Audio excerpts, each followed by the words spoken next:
Hello，大家好啊，我係 Tyrus 啊。咁咧，我而家咧就讀緊 HKUST 啦，咁就係主修係 Quantitative Finance，即係計量金融學嘅。咁而我而家咧主要就會任教 Chemistry 同 Economics 啦。咁而我喺呢兩科咧喺 DSE 入邊都係有五星星嘅成績嘅。咁同時我喺英文、數學同埋 Physics 咧亦都有五星星嘅成績嘅。咁而我而家暫時咧就會先開始係教 Chemistry 嘅幾個大 topics 啦，跟住教完呢啲 topics 之後咧，我哋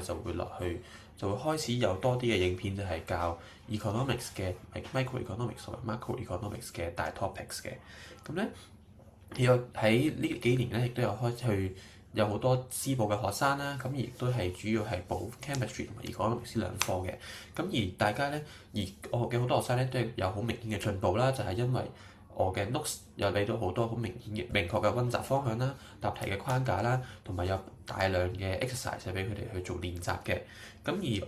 我嘅強項咧就係去提供一啲高效嘅筆記啦，同埋一個生動嘅教學啦，去令到同學咧去好容易咁樣去理解到每一個 topic 入邊最重要嘅 concept。咁而同時咧，我嘅 notes 都會去包括晒所有 in syllabus 嘅所有嘅 knowledge 啦，係令到大家咧唔好 miss 任何一啲可能 DSE 冇見過但係有機會會考嘅 concept。而同時咧，我喺每一次教完之後咧，亦都去為咗確保各位同學要理解到究竟嗰一課嘅主要 concept 點樣考同埋要點樣答題咧，亦都會提供好多 DSE 同埋甚至乎係自己整嘅question 啦，去希望令到大家係融會貫通，明白到究竟到時考試會點樣答問題，咁咧就去 minimize 你喺考試失分嘅機會啦。咁而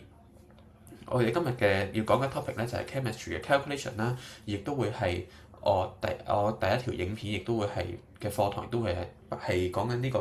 calculation 嘅計證班嘅。咁就會係包括晒中三至到中四嘅所有 calculation 啦，包括係模數啦，或者係好多同學覺得好難嘅 volumetric analysis，我哋會喺呢一個 calculation 嘅計證 course 上面一次過解決晒嘅。咁呢個試堂面咧就犀利啦，就係將我哋中四嘅同學學咗最重要嘅topic 3.3，即係 mole concept 啦，跟住4.2、4.3、4.6，即係acid and base 嘅 concentration 嘅 calculation 啦，同埋最後嘅 volumetric analysis 咧，就一次過希望講晒俾大家聽，希望大家明白晒入邊嘅 calculation 係點樣做啦。咁跟住就更加後面都會有一題嘅 DSE 嘅 sample 咧去俾大家去試下練手嘅。咁點解我哋要集中去講呢個嘅calculation 咧？咁或者甚至乎係點解我之後要推出呢個計證班咧？就係因為其實呢啲中三、中四嘅 calculation 咧，去到 DSE 咧，我哋睇翻呢4年嘅 data 咧，其實咧都係佔緊八成至8%至到11%嘅佔比嘅。咁甚至乎你話阿 Sir 唔係好多啫，咁但係其實去到後面我哋見到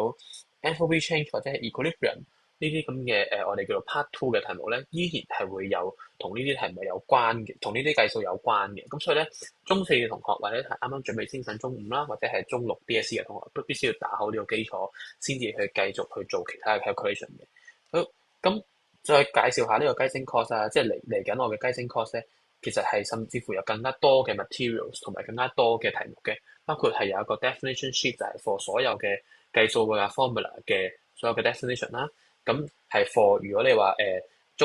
係想保底嘅同學咧，就我會同你講邊啲嘅 definition 係需要背啦。如果係 for 奪星嘅同學，就會當然係建議大家背晒所有 definition 入去考啦。咁係以防考題公佈啦，突然間出一啲之前冇考過嘅 definition 係啦。咁另外咧就會